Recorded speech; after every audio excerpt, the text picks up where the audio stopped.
bičiuliai. Kaip senai iš tikrųjų filmavausi, net nepamenu. Ai, Turkijoje. Bet aš nepapostinau šito, nu taip. Tai turėjo būti vienas video, bet jo nebuvo, nes paprasčiausiai atostogavau ir truputį per daug atsipalaiduotavau. O šiandien ką aš noriu su jumis aptarti, pakalbėti, parodyti, paeksperimentuoti, tai keletą dalykų. Tai parodysiu viską, ką dabar darau, nes esu šiek tiek apsėsta, nerimu, nes jeigu atrodo niekam nesirodau, atrodo, kad niekur neveikiu, bet iš tikrųjų tai tiek daug esu prisigalvoju savo projektų ir tokių bereikalingų darbų, bet aš kai neriu, jaučiuosi gyva, jaučiuosi savimi, jaučiuosi, kad kažkam galiu būti naudinga, tai va. O neužbaigiu vis, nes turiu nepatvirtintą turbūt ADHD, kuris lenda vis lauk ir neleidžia man užbaigti dalykų ir neleidžia pradėti tų dalykų, kurie man nepatinka. Visą vasarą atrodo nenorėjau filmuoti, tai ir nefilmavau. Tai va dėl to ir sakau, kad nedarau dalykų, kurie man nepatinka. Tai jo, čia tas mano dėmesio deficitas greičiausiai yra. Kodėl aš galvoju, nes mano dukrai yra, tai kaip ir patvirtintas, o tyrimai bent jau kol kas rodo, kad tai tikrai ateina iš šeimos, tai akivaizdu, kad galimai ir aš ir vyras gal netgi ir turim. Tai parodysiu, kiek aš esu projektų pradėjusi, nei vieno, aišku, nesu užbaigus dar. Su jumis šito video metu ir užbaigsim. Tai pradėjau tokią baltą suknelę, labai noriu baltą suknelę šią žiemą nunerti, nes galvoju, kad gražiai vasarom baltos suknelės jos ir gražios, ir naudingos, gal kažkas ir panaudos kažkur, kokiam mergvakariui ar šiaip kokiai progai. Nu, žinot, mano tos suknelės tokios įpareigojančios, sakyčiau, tikrai ne kasdienai, tai gal kažkas atras ją. Siūlus pasirinkau tokius labai keistus, įdomius, bet keistus, gal ne kiekvieną tą pasirinktų, jie tokie va. Ir ta suknelė va vėl tokia netvarkingų tų stulpelių atrodo. Gan žema nugara vėl. Tai va, ir parduotuvėje turėjo tik 2 ritinėlių siūlų. Tai mano dabar misija yra rasti šituos siūlus kažkur interneto platybėse ir nusipirkti dar bent 10 šitų ritinėlių ir per žiemą užbaigti iki vasaros. Tai mano tikslas yra bent 2 suknelės per žiemą ir aš manau, kad aš jas įgyvendinsiu. O antra suknelė bus, aš kažkada dalinausi istorijose, tai noriu labai iš šitų siūlų padaryti suknelę su rankovėm, su tokiom nuo čia rankovėm. Suknelė irgi bus iki čia, be petnešų, be nieko. Ir tos rankovės, žiūrėkit kokios. Čia dabar tik eksperimentuoju, nes labai negražiai krenta va ties čia reikia turbūt platinti. Tai aš noriu, kad būtų tokia lengvai krentanti iki kelių. Turėtų labai gražiai atrodyti. Tai dar čia nepabaigtas, dar čia bus ardymo ir turiu dar tik vieną špulę. Tai mano sukneliai irgi reikės ieškoti šituos siūlus. Jau užbaiginėju mūsų su Eitvydu projektėlius, tai dar kelios naujos spalvos. Ir šitos pabaigus jie iškeliaus į Šiaulius. Tada šiek tiek jau praėjo laiko, nuo kada pradėjau savo šaliką nerti. Su tokiu žaliu akcentėliu tik reikia pilkų siūlų nusipirkti, nes žalių turiu, juos dar kažkur čia įdėsiu. Visai man patinka šitas derinys spalvų. Darau Amandai kelnes. Irgi dar čia reikia užbaigti, viską paslėpti. Čia visur sujungimai dar nėra iki galo paslėpti. Tai jinai pernai jau manęs prašė, nes pernai labai užtrendino mano kostiumėliai, būtent iš šitų siūlų. Ir pardaviau tikrai ne vieną, gal kokius 3 ar kiek čia dabar galvoju, nepamenu. Ir šiemet jau netgi klausė, bet šiemet aš jau jų nebedarysiu pardavimui, nes ir laiko daug, ir kaina netitinka to, ką aš sugaištu. Tai vat galvoju, dukrai bus žiemai šiltos kelnes namuose, tokios pižaminės gal net sakyčiau.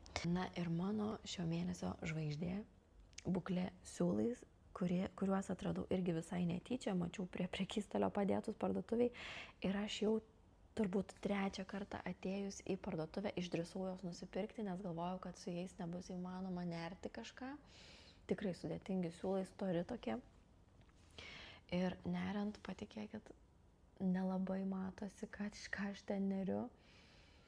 O aš neriu su gan tokiu pakankamai mažu vašeliu. Jeigu su didesniu nerčiau, tai aišku būtų daug lengviau, bet aš noriu to efekto, kad nebūtų matyti skilučių jokių, kad būtų kaip kailiukas toksai, žinot. Tai va tam rezultatui pasiekti šiek tiek reikia įdėti vargelio, skaičiavimų daug, nes kai nesimato, aš tiesiog turiu palaikyti vienodą akių skaičių eilėje. Tai tas reikalauja būtent didelio susikaupimo, jokio blaškymosi, įsitraukimo maksimaliai. Tai čia yra sunkumas, aš jau savo storiuose sakiau. Čia yra mano užbaigtas jau šalikas vienas. Dar turiu rudą kepurę. Dabar čia dar irgi reikės užbaigti, įsiūti savo ženkliukus, išplauti. Va, ką man reikia padaryti šitam video, tai išplauti, išsimatuoti pirmiausia. Tada juos plausiu, rankomis aišku šitos plausiu. Šitą ir šitą rankomis, bet, sakiau, pasidarysiu mažą lopinėlį ir dėsiu į skalbimo mašiną ir džiovyklę, bet aš pasidariau ne lopinėlį, o ausinės. Nes pagalvojau, kad visai gal irgi nieko tokia idėja. Ir dar rudą kepurę pasidariau savo. Tai šitas rudas man, šitas mano turbūt dukrai, nes jinai irgi labai norėjo. Ir toliau, manau, jeigu viskas pavyks, jeigu viskas gerai, nepakeis labai savo struktūros visas šitas dalykas, tai aš juos parduosiu. Planuose yra nusinerti bent 3-4 egzempliorius iki kalėdų, o po to žiūrėsim, kaip čia bus, ar po kalėdų dar bus aktualu. Nenoriu labai persidirbti, nes ir kaina bus ganėtinai didelė. Dar noriu nusifotografuoti, jeigu viskas gerai, tai galbūt kartu jūs pasiimsiu ir į fotosesiją. Ir dar ką noriu parodyti, turiu nemažai sukaupusi tokių failų, kuriuos nunėriau ir nenešioju ir tikrai nenešiosiu. Ir man atrodo, netgi čia esu filmavusi megztinio gimimą, nėrimą, tai tas megztinis papasakosiu, kodėl aš jo nenešioju. Dar keletą dalykų papasakosiu. Ir taip, tai visas tas mano video bus toksai ganėtinai lengvas, bet to pačiu ir daug visko. Tai kol kas atsisveikinu ir susitiksim už sekundėlės. Taigi, pirmas dalykas, kurį padarysiu, išsimatuosiu. Kepurę išsimatuosiu. Jeigu viskas daroma pagal instrukcijas, kaip rašo ant siūlų etiketės, o dažniausiai tai yra 30 laipsnių temperatūros rankų skalbimas ir džiovinimas tik tai gulsčiai, tai turėtų viskas gerai būti, neturėtų niekas pakisti, bet vis tiek, kad įsitikinti, kaip viskas yra, aš, kad ramiai miegočiau, turiu padaryti šitą eksperimentą ir pažiūrėti centimetras į centimetrą. Tai kepurė yra 29 cm, aš dabar pakėliau, tai šiek tiek kitaip atrodo. Taip, 29 aukštis, 24 cm beveik. Šaliko, man atrodo, aš jau matavau, 24, o ilgis, man atrodo, 2 metrai 20 gal. 2 metrai 10, 2 metrai 10. Šitas būtent. Rudas, nežinau, nematavau. Gali būti, kad rudas šiek tiek yra ilgesnis. Ir dar, ką dėsim į skalbimo mašiną? Dėsim ausinės. Šitokias ant greičio labai padariau. Tai visiškai prisidėjus. Taip, tai 25 ir 10. Tai ką, einam plauti? Įpyliau skalbiklio. Visiškai paprasto, kuris yra skirtas vilnai. Štai po truputį paspausdama, netampydama visai. Tikrai jokio trinimo, trinkimo čia negali būti. Po to išskalausiu po tekančių vandeniu. Kepurę jau baigiau, dabar šalikas.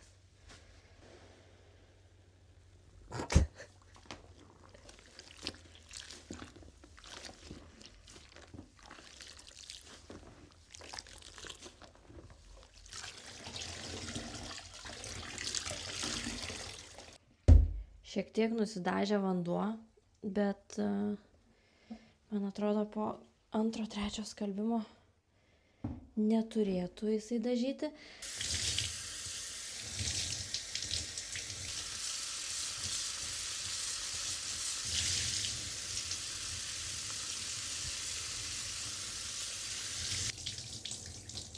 Nėra jokių pūkų, absoliučiai. Jokių, net mano rankos švarios. Įdėjau į tokį maišelį.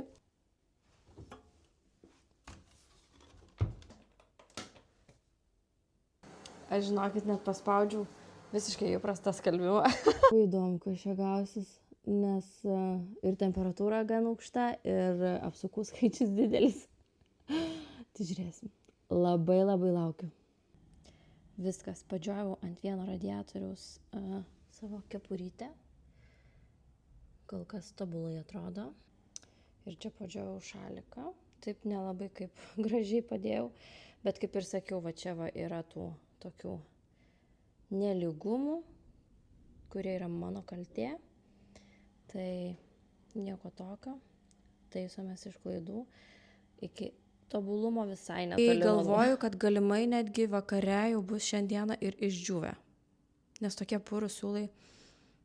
Tik va, ko nepasakiau, kad šaliką aš vis pavartysiu, nes neišėjo jo vieną liniją padžiauti, gavau vis tiek perlenkti. Tai va, aš jį truputėlį vartysiu, purensiu ir taip išdžius.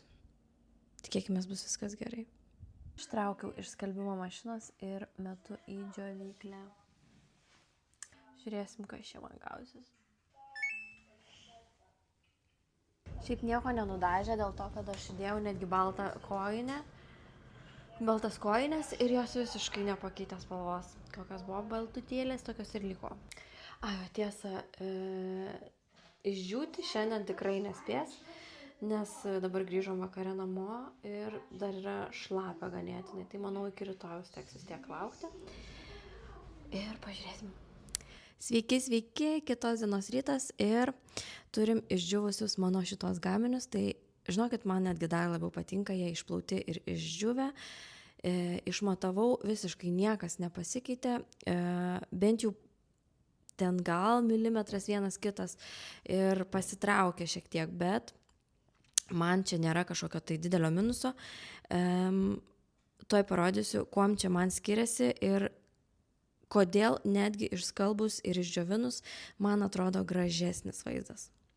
Šito vis dar esu neplovusi, jisai yra toks, net matosi pūkas toksai, vat, pūkuotas, kandžiojasi labai, palyginti, nes yra pusvilnė, o šitas visiškai man jokio tokio diskomforto, šiek tiek gal yra paplonėjęs, bet to pūko tokio nebėra. Yra aišku kažkiek, bet ne taip kaip čia. O čia toks pasišiaušęs labai, o čia toks labai tvarkingas paliko. Labai tvarkingas paliko. Ir šalikas išdžiuvo, ir ta mano ausinė, ir ausinės išdžiuvo. Vat ausinės šiek tiek stambes, toks kaip, atrodo kaip suplotas, kad būtų buvęs labai. Šitie tokie natūraliau atrodo, o šitas atrodo lyg buvo prispaustas kažkur.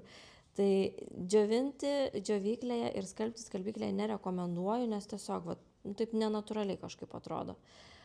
Ir gal net toks, nežinau, laisvesnis, gal net tarpai matosi tokie kažkokie, gal čia, aišku, čia labai jau reikėtų įžiūrėti, bet raštas toks akivaizdesnis. O čia tai viskas vientisiau, gražiau. Tai va, visiškai dydžio nepakeitė, koks buvo, toks ir liko. Visiškai vienodai viskas. Ir, žodžiu, esu labai patenkinta ir šiandien galvoju, gal netgi labai geras oras. Tai gal net paprašysiu vyro, kad man pafilmuotų, pafotkintų su šitais dalykėliais mano. Tai žiūrim, ką toliau mes čia rodysim jums. Filmuoj? Pasimpatinį. Savo daug. Nu, pasimk akinius. Pačiu atsirėjo. Gražiai atrodo. Dabar žiūrėk, šitai padarysim kadrą. Ir kad tu vienodą padarytum ir su kitu. Šitas mašinas neaptėm. Tai tu atsistok taip, kad nesimatytų. Bet jau vėjas, tai žiauriai.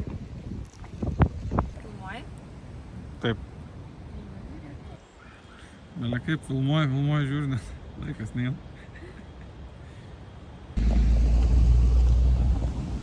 Kaip gražiai. Iš tikrųjų gražiai, ne? Tai va taip va atrodo mano šitie kepurė ir šalikas. Tai dabar mano užduotis yra gauti pakankamai siūlų, nes žinau, kad jų parduotuvėje, iš kurios pirkau, kaip ir nebėra. Bet aš labai tikiuosi, kad aš gausiu tos siūlus ir galėsiu pasiūlyti jums pakankamai egzempliorių, kad užtektų visoms. Jas jau yra keletas moterų, kurios užsiprašė. Nors aš sakiau, neimsiu individualių užsakymų, bet čia, manau, yra šiek tiek kitas atvejis, kada jau mano sukurtas dalykas kažkoks nunertas, atrasta formulė, aš ją tiesiog turiu įgyvendinti. Tai dar labai norėčiau vieną spalvą įnešti, tokią kreminę baltą. Tai va, ir dar žadėjau parodysiu savo keletą tokių darbų, kurie yra visiškai failai mano. Ir jie niekaip nebuvo įgyvendinti. Jie įgyvendinti, viskas tvarkoja su jais, bet ne iki galo. Tai kažkas nepatinka man, tai kažkokių klaidų pridaryta, tai toj parodysiu. Tai vienas, šiaip idėja pati faina labai, dar gal kada nors panaudosiu, tai šitas mano toks crop topas liemenė. Iš esmės šitą dariau, nes norėjau pabandyti vat tokį kalnierių. Šiaip labai gražiai gavosi pats kalnierius, jo vidus. Labai įdomus. Pirmą kartą čia bandžiau, bet su raštu, vat, nežinojau, kaip užbaigti vat, šituos gražiai. Tai vat, man kažkaip ir gavosi. Aplink kaklą labai netvarkingai. Amandai vėl. Viskas, kas nepavyksta, lieka Amandai. Susiglamžęs, nes aš jį nugrūdusi esu į tokią dėžę. Tai va, toksai. Ir siūlai nepatiko man labai. Kažkas man juos rekomendavo, bet aš negaliu, man nepatinka jau tas kietumas, toksai sunkumas. Ir iš jų dar dariau ir šitą suknelę. Tokią kažkokią. Su praskiepu, su tokiu. Tai vat, būtent čia atradau tą vąšelio didinimo metodą. Kažkaip pati per eksperimentavimus visai įdomi ir šitos siūlus pamilau. Nes šitie siūlai labai nepatinka man, jie per kieti, per standus, per stori, ne mano stiliaus, ne mano stilistikos gaminiams visiškai. Na ir dar vienas visiškai nepataikytas su siūlais dalykas, žiauriai kandžiasi šitas mano megztinis. Irgi aš esu nugrūdus kažkur pamiršus, nes aš jo tikrai nenešiosiu. Žiauriai jisai man kandžiasi. Idėja pati man visai kaip ir faina. Man atrodo, kad rankovės biški skiriasi. Ne biški net. Šiaip labai skiriasi rankovės. Aš kaip norėjau padaryti, kad kaklas būtų į vidų toksai sukišamas, kažkokią idėją, va tokią turėjau. Va. Šiaip, kai žiūriu, tai visai gal ir nieko gražus, bet toks kažkoks. Siūlai tai visiškai irgi. Čia labai pigus buvo naudoti siūlai, tai akivaizdu, kad jie ir nebus kažkokios tai wow kokybės. Labai kandžiasi, labai nepatinka. Tai žinokit, aš jeigu turiu vieną patarimą jums, kas neriat mezga, tai labai stipriai atsirinkit siūlus ir geriau jau brangesnius pirkit savo kūriniams, Aišku, kol išmoksit, kol va, tokius eksperimentus darot, tai tikrai neverta. Bet man dabar, va, pavyzdžiui, aš jį gal ir užsimaučiau, nes tikrai gražus. Bet negaliu, nes, tiesiog jis man alergija, net aš dabar va, paliečiu, viskas skraido, man nepatinka. Siūlų kokybė tikrai yra labai svarbu. Galbūt, aš čia tokia, kuri nemėgsta vilnos, čia man atrodo irgi pusvilnė yra gal, bet ne man. Šitoks tas mano vlogelis toksai kažkoksai šiek tiek gal padrikas šį kartą, bet nieko. Dar žinokit, man šį savaitę iš vis tokia atradimų savaitė, drąsos savaitė. Aš vis suku mintį su jumis dalinti savo tokio vidinių pasaulių, nes tikrai nemažai sulaukiu žinučių apie tai, kad aš tuom, kad atradau savo mylimą veiklą, savo aistrą kažkokią, įkvepiu ir kitas ieškoti savo pašaukimų kažkokių. Ir visiškai rašo man moteris, kurios niekaip nėra susijusios su rankdarbiais. Yra tokių, net ir mano darbe, ateina klienčių, kurios dažnai išsišneka su manimi ir sako, vau, kaip žaviuosi, kaip patinka, kad tu atradai ten save ir panašiai. Bet žinokit, nėra taip sunku iš tikrųjų atrasti tą savo pomėgius. Ir aš taip suku mintį, nežinau, vėl čia man reikia įgauti drąsos, gal pasitikėjimo savimi, kad aš galiu kažką dar, kažkokią žinutę skleisti jums. Tai visas šitas liks man, tai bus mano kaip dienoraštis, mano pačios priminimas savo apie tai, kokia yra mano gyvenimo filosofija ir apie ką iš vis mano šitas gyvenimas yra. Ir manau, kad galimai, jeigu kažkam vienam ar ten 2 ar ten 10 žmonių tai rezonuotų, tai aš galvoju, kad būčiau jau labai laiminga. Bent vieną žmogų žinau, kuriam rezonuoja viskas, ką aš galvoju, ką aš darau, tai esu aš pati. Tai aš manau, mes kiekvienas turim pradėti nuo savęs ir įsiklausyti į savo vidų ir ieškoti to jausmo, kai, žinot, pamatai vitrinoje kartais kokius kailinius ir galvoju, vau, kaip man jie tiktų, bet aš neturiu tiek pinigų, aš negaliu sau leisti. Ir aš ieškau šito jausmo visur, visada, kur galvoju, vau, kaip aš norėčiau, bet kažkas. Ir tas bet kažkas mane stabdo, tai dažniausiai stabdo tie mūsų įsitikinimai. Ir tada ieškom, kas per įsitikinimas, iš kur jisai atsirado, kodėl aš jo negaliu peržengti. Tai va šičia yra mano tokia atradimų tas receptas, kad aš ieškau to jausmo, kad norėčiau bet ir tada stengiuosi išsiaiškinti, kodėl tas bet man iškilo. Ir būtent taip aš žengiu per tos savo bet, per tas savo baimės. Aš jas taip vadinu baimės, bet iš tikrųjų čia nėra vien baimės, čia yra labai daug dalykų. Nežinau, čia pafilosofavau dabar galo. Bet aš bręstu šitai minčiai, kad dalintis būtent tokiom mintim, kurios nebūtų apie nerimą, kurios nebūtų niekuom susijusios su tuo, ką aš darau, bet būtų apie tai, ką aš mąstau ir kaip žengiu to savo mąstymo keliu. Nes aš manau, kad jau turiu ką pasakyti. Aš manau, kad turiu ką duoti ir ką patarti tiems, kurie nori to patarimo.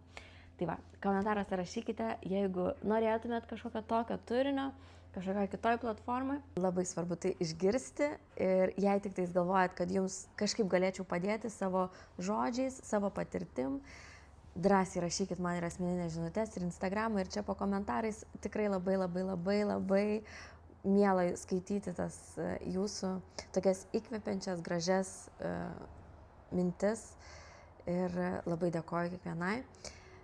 Tiesa, neparodžiau Amandos kelnių, kurias pabaigiau. Tai manau parodysiu arba Instagrame, arba kitame vloge, nes jinai man neleidžia jos nufilmuoti. Tai man reikia kažkaip derinti su šita panele, kad galėčiau pademonstruoti jums, kaip jos atrodo.